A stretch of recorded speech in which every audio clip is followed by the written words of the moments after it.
Good morning and welcome to Church at Home with Rachel for the 1st of March, Wednesday, March the 1st. This is incredible how quickly this year 2023 is going on. We are halfway through the first week of Lent. Uh, I can't believe where it's going. Um, During Lent, I am intentionally reading a book called Faith After Doubt by Brian McLaren. Why Your Beliefs Stopped Working and What to Do About It. I'm only a few pages in so far, but I really do enjoy Brian McLaren's work because it is not something I'm expected to just, receive like pablum, like baby food. I am expected to chomp down on it and chew it, and and be careful I have to break it off in small pieces, but it's really powerful and it's really gives you permission to think and ask questions and not assume that there's one right answer.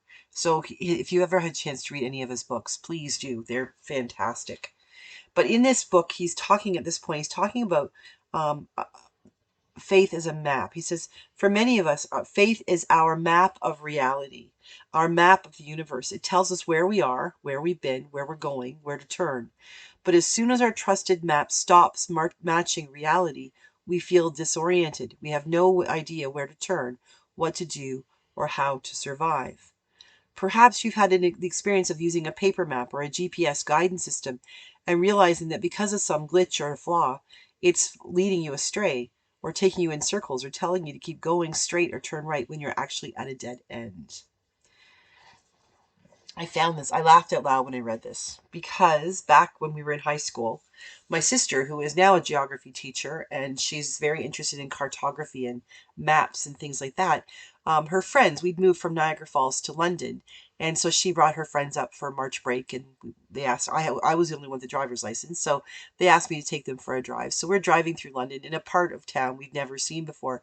So she's got her map out and we're driving along and all of a sudden she yells at me to pull over now. So I pulled into a parking lot of a gentleman's clothing store. It was really quite high end where we were. And she told me I had to pull over. I said, why did I have to pull over? We ran off the map. We drove off the map. It's like, okay. Okay, I don't know if she'll see this or not. If she does, she'll pillory me, but that's okay. She's grown since then. She no longer worries about the map ending. She now realizes that if she drives off a map, it's her responsibility to create the new map. So, but at that day, she was very concerned that we had driven off the map rather than just going straight and figuring out where we might, go from there. So we turned around and we went back on the map so she could figure out where we were going.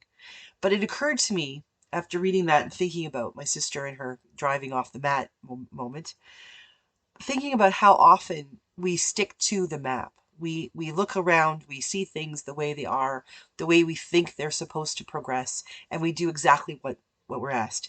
How many people, I mean, with the GPS, like how many people have been on it with the GPS? It says rerouting, like in the middle of the route. I've done this.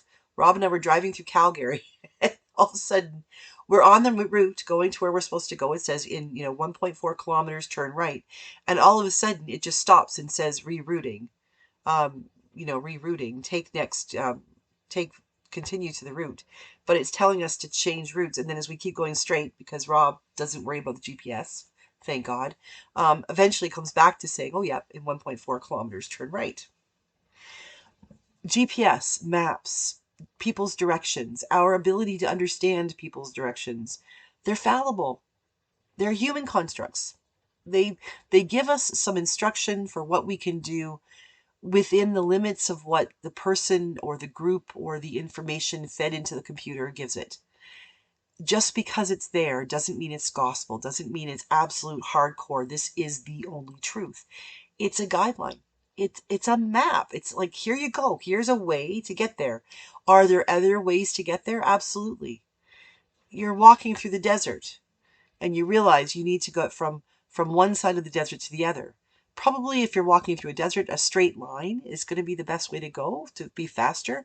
But if there's a way that gets you to a pit stop with a washroom and a glass of water, great. Or better yet, if there's a helicopter that could pick you up and take you to the other side, why not do that? We don't have to stick to the only direction we found in the first place. We can change our route. We can change our mode of transportation. We can change the way we think.